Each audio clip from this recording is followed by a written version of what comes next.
अच्छा दिन है ना? हाँ लाडो, पर दिन ब दिन गर्मी बहुत बढ़ रही है। कभी कभी लगता है कि घोंसले को आग ही लग जाएगी। हाँ रानो, पर मुझे तो कोई परेशानी नहीं है। जब भी तेज गर्मी पड़ती है तब मैं मेरे स्विमिंग पूल में जाकर बैठ जाती हूँ, वो भी ठंडे ठंडे। मन को कैसे सुकून मिलता है। हाँ हाँ बुलबुल, अब हर एक का नसीब तुम्हारे जैसा अच्छा थोड़ी ना है। एक तो तुम्हारा घोंसला झरने के पास है और तुम्हारे इलाके में हरियाली भी ज्यादा है। पर इस साल तो नदी नाले भी सूखे पड़ रहे हैं। न जाने हमारा आगे क्या होगा। क्या पता आज बुलबुल जिस ठंडे ठंडे पानी में नहाती है उसे कल पीने के लिए पानी भी ना मिले। शुभ शुभ बोलो सीमा, मुझे पता है कि तुम मेरे स्विमिंग पूल पर जलती हो। ऐसी बात नहीं है बुलबुल, सीमा बिल्कुल सही बोल रही है। मेरा तजुर्बा कहता है कि पानी की कमी की वजह से बहुत सारे जानवर मारे जाएंगे। तो मीनू मौसी, अब हमें क्या करना चाहिए? करना क्या है, जो करना है वो प्रकृति ही करेगी। मीनू मौसी, इस साल इतनी तेज गर्मी पड़ने का कारण क्या हो सकता है? इस सब का जिम्मेदार सिर्फ एक ही है, वो है इंसान। वो कैसे मीनू मौसी? इंसान अपने स्वार्थ के लिए पेड़ों को काटे जा रहा है। इस पूरे ब्रह्मांड में केवल पेड़ ही एक ऐसी चीज है जो ऑक्सीजन बना सकती है। ऑक्सीजन की लेवल जितनी अच्छी होगी उतना पर्यावरण का संतुलन बना रहेगा। और जब ज्यादा पेड़ काटे जाएंगे तो कार्बन डाई मीनू मौसी, कार्बन डाई नहीं, कार्बन डाइऑक्साइड। हाँ वही उसकी मात्रा बढ़ जाएगी। वो कार्बन डाइऑक्साइड गर्मी को पकड़े रखता है। अब आई बात समझ में। पर मीनू मौसी, आपको ये सब कैसे पता? थोड़ा बहुत यूट्यूब तो मैं भी देखती हूँ। तो इसका मतलब है हमें ज्यादा से ज्यादा पेड़ उगाने होंगे। इंसान कितने बुरे हैं, उनकी वजह से हमारा जीवन खतरे में आ गया है। ऐसा नहीं है रानो, सारे इंसान बुरे नहीं होते। कोई पर्यावरण संतुलन बनाए रखने के लिए पेड़ लगाता है तो कोई हम छोटे पंछियों के लिए पीने के लिए अपने छत पर पानी रखता है। चलो मीनू मौसी, हमें ऐसे ही अपने पीने के पानी की खोज करनी है। तू चिंता मत कर टूनी, ये जो हमारी वीडियोस देख रहे हैं ना, इन्होंने हमारे लिए अपने छत पर पीने के लिए एक कटोरे में पानी रखा है और दूसरे कटोरे में अनाज।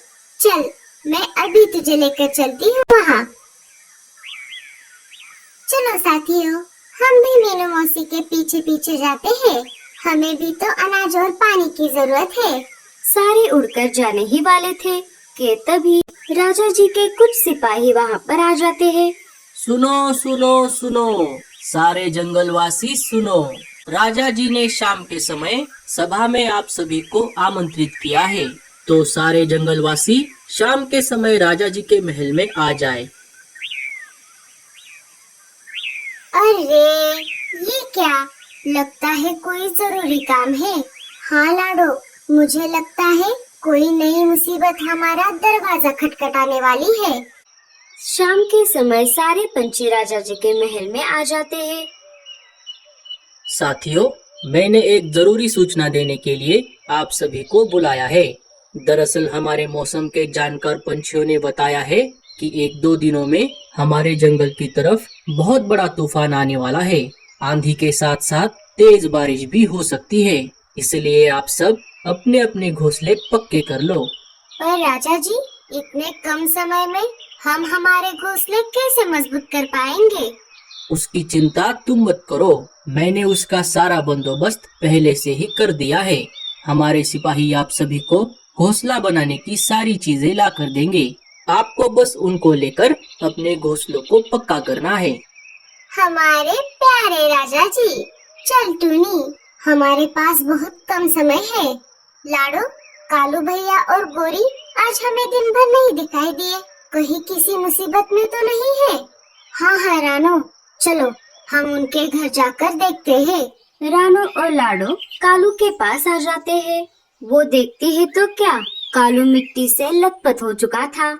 अरे लाडो और रानो, तुम दोनों यहाँ, कहो क्या बात है? कालू भैया, क्या आपको पता चला जंगल में बहुत तेज तूफान आने वाला है और साथ ही साथ तेज बारिश भी हो सकती है। हाँ हाँ, वो तो मुझे पहले से ही पता है। मैंने ही मौसम के जानकार पंछियों को ये बात बताई थी। हाँ हाँ, हम कौवे होते ही इतने होशियार हैं। अरे रे, इसका मतलब ये सब बकवास था। चलो टूनी, हमें बेवजह परेशान होने की कोई जरूरत नहीं है। खामखा इस कौवे ने हमें परेशान किया। मीनू मौसी और टूनी गुस्से में वहाँ से चली जाती है। मीनू मौसी, सुनो तो, वो कहाँ सुनने वाली है।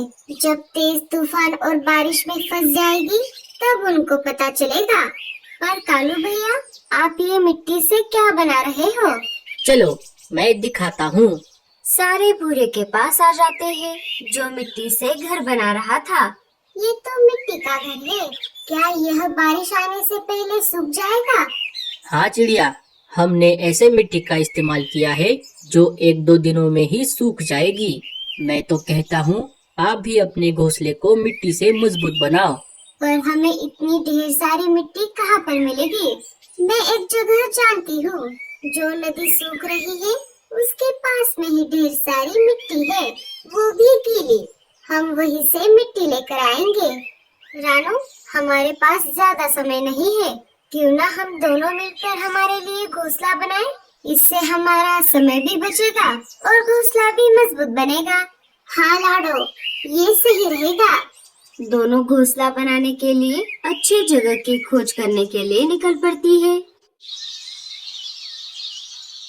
अजी, और कितनी मेहनत करनी पड़ेगी? ये मिट्टी गूंद गूंद कर मेरे हाथ तो दर्द करने लगे हैं। लो, अब आई है ये महारानी। इतनी सी मिट्टी लाने में इतना समय? अरे दीदी, मिट्टी खोद कर लाना कोई तुम्हारे जैसे मिट्टी गूंदने जैसा आसान काम नहीं है। हाँ हाँ, पता है। अब तुम गूंदो, मैं मिट्टी लेकर आती हूँ। नहीं नहीं, जिसका जो काम है वो वही करेगा। अरे अरे, तुम दोनों झगड़े करना बंद करो और काम में हमारी मदद करो। देखो टूनी, कितना मस्त मौसम है। ना कोई हवा, ना कोई तूफान, यहाँ तक के पेड़ का पत्ता भी नहीं हिल रहा। पर तू रुक मत, जरा जोर जोर से पंखा चला। मीनू मौसी, मुझे तो ये तूफान के पहले का सन्नाटा लग रहा है। तू अपना मुंह मत चला, बस पंखा चला। चलो रानो, हम हमारा घोंसला बनाने का काम शुरू करते हैं। पहले हम थोड़ी मिट्टी जमा करते हैं, फिर सिपाहियों ने जो लकड़ियाँ रखी है उससे घोंसला बनाएंगे। दोनों ने अपना अपना काम शुरू कर दिया। इधर कालू और भूरे का मिट्टी का घर बनकर तैयार हो गया। अजी, ये क्या बना दिया? मटके के ऊपर मटका। इससे अच्छा तो हम बांस से बनाए हुए घोंसले में रहते। गौरी भाभी, इस मटके वाले घर से हमें 2 फायदे हैं। एक तो हमें गर्मी से राहत मिलेगी और दूसरा हम तेज बारिश में सुरक्षित भी रह पाएंगे। हाँ, बस हमें इसे सूखने देना है। पर भैया, मुझे और भूरे जी को कौन सा कमरा मिलेगा? ऊपर वाला या नीचे वाला? हम तो ऊपर वाले मटके में, मेरा मतलब कमरे में रहेंगे, है ना भूरे जी? ऐसे कैसे? इसे बनाने में हमने भी बहुत मेहनत की है। हम लेंगे ऊपर वाला मटका, मेरा मतलब कमरा। क्यों जी? नहीं, मैं तुमको हमारे ऊपर नहीं रहने दूंगी, हम ही रहेंगे ऊपर। अरे भूरे, ये क्या गड़बड़ हो गई? हमें मिट्टी के घरों को आजू बाजू बनाना चाहिए था, ना कि ऊपर नीचे। रीमा और गोरी की बातचीत झगड़े में बदल गई और दोनों आपस में झगड़ने लगी। रुक जा, अभी बताती हूँ तुझे। दोनों ने आपस में मारपीट शुरू कर दी। उन दोनों के झगड़े के चक्कर में सारा घोंसला तहस नहस हो गया। अरे रे, सत्यानाश! जब दोनों रुक गई, देखा तो क्या, पूरे मिट्टी का घोंसला बिगड़ चुका था। अजी, ये क्या हो गया? हो गया नहीं, होने वाला है। अब हमें ये पूरी मेहनत फिर से करनी होगी। कालू की ये बात सुनकर गोरी चक्कर आके नीचे गिर गई। इधर रानू और लाडो ने मिलकर अपना घोंसला पूरा कर दिया। अरे वाह, तुम दोनों ने अपनी मेहनत और लगन से बड़ा ही प्यारा घोंसला बना लिया है। टूनी, अरे ओ टूनी, आज तुझे क्या हुआ है? इतनी जोर जोर से पंखा क्यों चला रही है? मीनू मौसी, दरअसल मैं पंखा नहीं चला रही, पंखा तो कब का हवा में उड़ गया और साथ ही साथ हमारे घोंसले का छप्पर भी। टूनी, ये क्या हो गया रे? जल्दी चलो यहाँ से, वरना हम भी इस तेज तूफान में यहाँ से उड़ जाएंगे। लगता है कालू कौवा सच कह रहा था। थोड़ी ही देर में तूफान के साथ साथ तेज बारिश भी शुरू हो जाती है।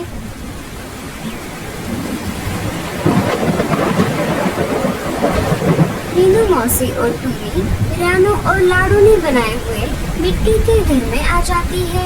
लाडो, क्या तुम्हारा घोंसला इतनी तेज बारिश को झेल पाएगा?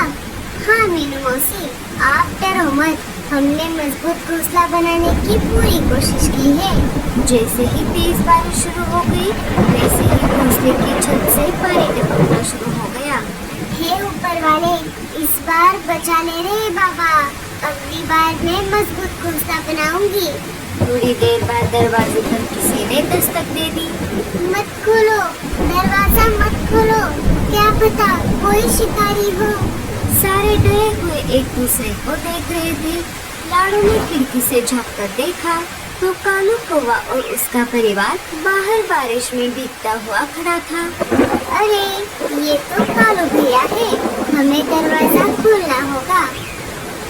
मत खोलो, दरवाजा मत खोलो, अगर ये घोंसला हम सबको नहीं झेल पाया तो हम इस तेज बारिश में बाहर पूरे फंस जाएंगे। मीनू मौसी, इस मजबूत मिट्टी के घोंसले को बनाने में कालू भैया ने ही हमारी मदद की है। अब उनकी मदद करना हमारा फर्ज बनता है। खोलो खोलो, लगता है आज पानी में डूबकर ही जान चली जाने वाली है। लाडो ने दरवाजा खोल दिया। सारे घोंसले के अंदर आ गए। अच्छा हुआ भीनो, तुमने इतना अच्छा घोंसला बनाया, वरना हमारी तो खैर नहीं थी। रात भर तेज बारिश चलती रही। पूरे जंगल में सब तरफ अफरा तफरी मची हुई थी। रानू और लाडो, तुम दोनों ने बहुत ही बढ़िया मिट्टी का घोंसला बनाया है, पर ये इतनी तेज बारिश में भी कैसे टिक पाया? कालू भैया, हमने पहले लकड़ियों से घोंसले का ढांचा बनाया, फिर उसको मिट्टी से कवर कर दिया। भले ही ये कहीं कहीं से कमजोर होने की वजह से टपक रहा था, पर इससे हम सबकी जान तो बची। चलिए जी, हम भी रानू और लाडो के जैसा मजबूत घोंसला बनाते हैं, वो भी अलग अलग। जंगल के बाकी पंछी भी लाडो और रानू के जैसा मिट्टी के घोंसले बनाने लगे। उस दिन से सारे पंछी हंसी खुशी से रहने लगे। सुंदरवन के गहरे जंगल में चुन्नी चिड़िया अपने परिवार के साथ रहती थी। उसका घर एक पेड़ की टाली पर बंधा था, जो हवा के झोंके से इधर उधर हिलता था। टुन्नी चिड़िया अपने परिवार के साथ हंसी खुशी से रह रही थी। तभी एक दिन अचानक से उसके जंगल में जोर से बारिश होने लगी। बारिश पहले तो बहुत ही हल्की हल्की आ रही थी, पर अचानक से वो पानी पहाड़ बन गया और पूरे जंगल में फैलने लगा। टुनटुनी उसके परिवार के लिए एक भयानक मंजर बन गया।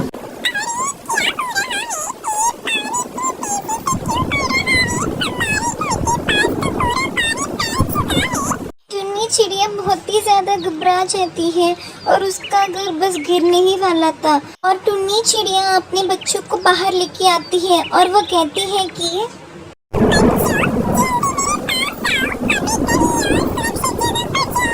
टुन्नी चिड़िया और उसके परिवार बहुत ही ज्यादा परेशान थे और वो पानी देखते देखते बाढ़ बनकर उनके घर के पास आने लगा। क्या करें, सब जगह पानी ही पानी है, हमें कोई सुरक्षित जगह मिलनी चाहिए।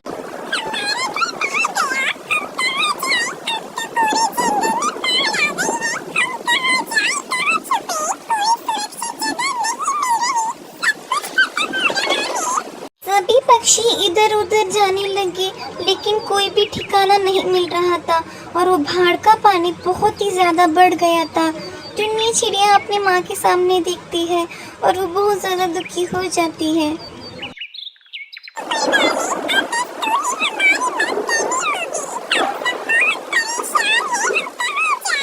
टुन्नी चिड़िया ने ऊपर वाले से प्रे करना शुरू कर दिया।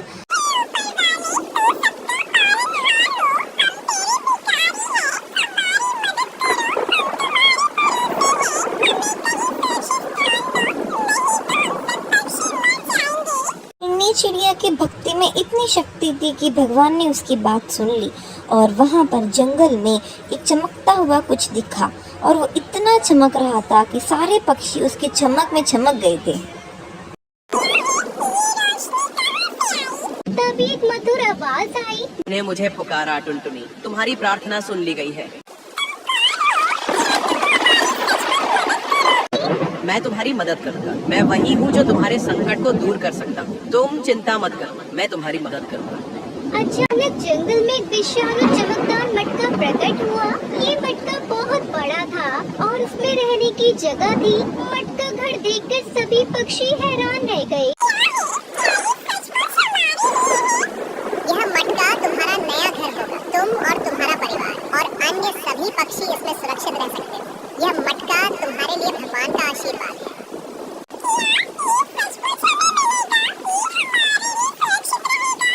हाँ, यह तुम्हारा नया घर होगा। इसमें तुम्हें कोई भी परेशानी नहीं होगी। तुम सब इसमें शांति से रह सकते हो।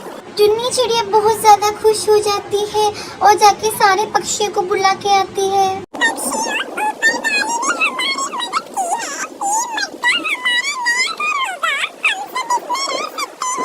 सभी पक्षी मटका घर देखकर बहुत ज्यादा खुश हो जाते हैं और मोर ने खुशी से यह कहा कि यह तो बहुत बड़ा मटका है। हम सब आराम से रह सकते हैं। क्या यह जादुई है?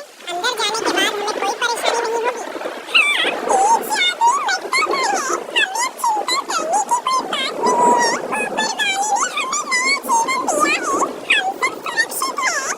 फिर सारे पक्षी उस मटके घर में रहने लगे और सारे पक्षी बच गए।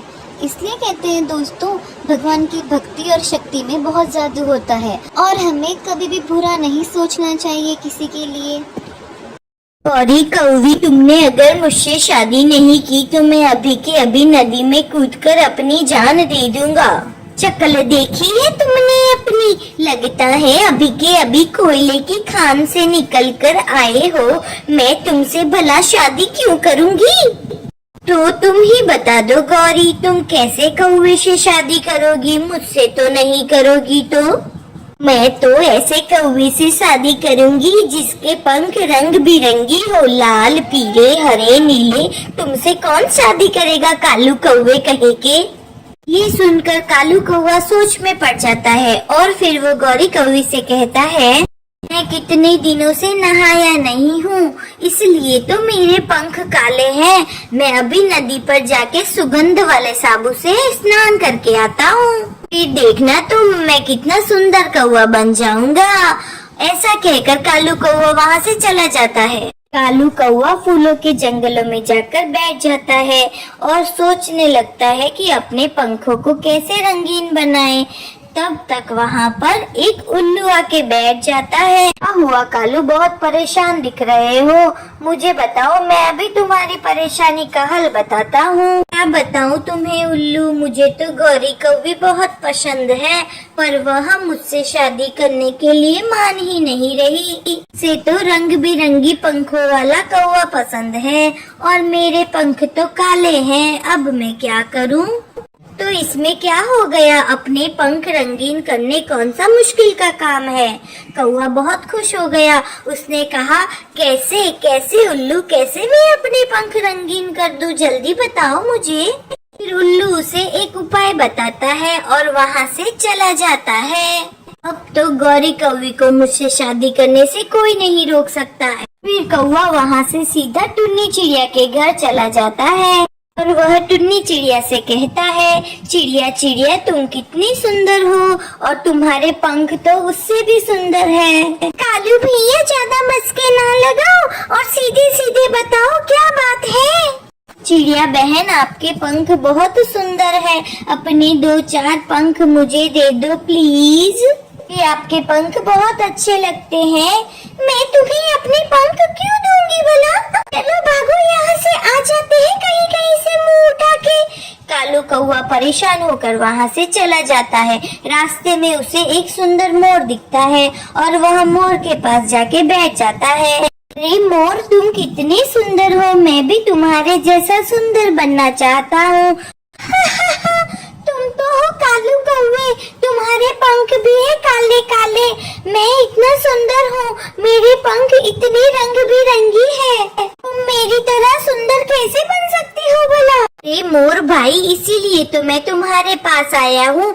आप मुझे अपने 2-4 पंख दे दो तो मेरे पंख भी रंगीन हो जाएंगे। तुम्हारे पंखों को मैं अपने पंखों के ऊपर चिपका दूंगा और इसी तरह मैं भी सुंदर बन जाऊंगा। कौवे की बात सुनकर मोर समझ जाता है ये तो कोई पागल कौवा है और मैं इसे और भी पागल बना देता हूँ। ठीक है कालू कौवे, तुम मेरे लिए थोड़े से दाने लेकर आ जाओ।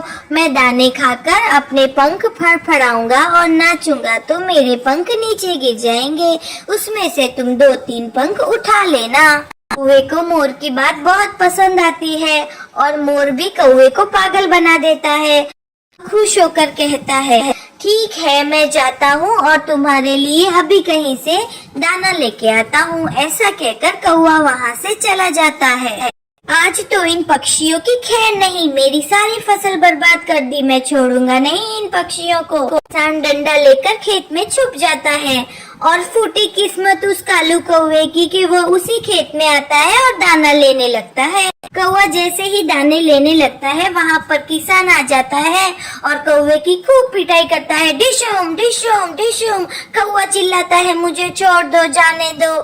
डिशुम डिशुम डिशुम, किसान कौवे को बहुत मारता है और कौवा किसान से पीछा छुड़ाकर वहाँ से भाग जाता है। बड़ी मुश्किल से किसान से कौवे ने पीछा छुड़ा लिया और फिर वह कौवा वापस उल्लू के पास गया। उल्लू भैया, तुम्हारी तरकीब मेरे तो कुछ काम ना आई, मार भी खा ली और मेरे पंख तो काले के काले, अब मैं क्या करूं? कहकर कौवा जोर जोर से रोने लगता है। अगर आपको हमारी कहानी अच्छी लगी तो हमारे वीडियो को लाइक करें और हमारे चैनल को सब्सक्राइब करना ना भूलें। धन्यवाद।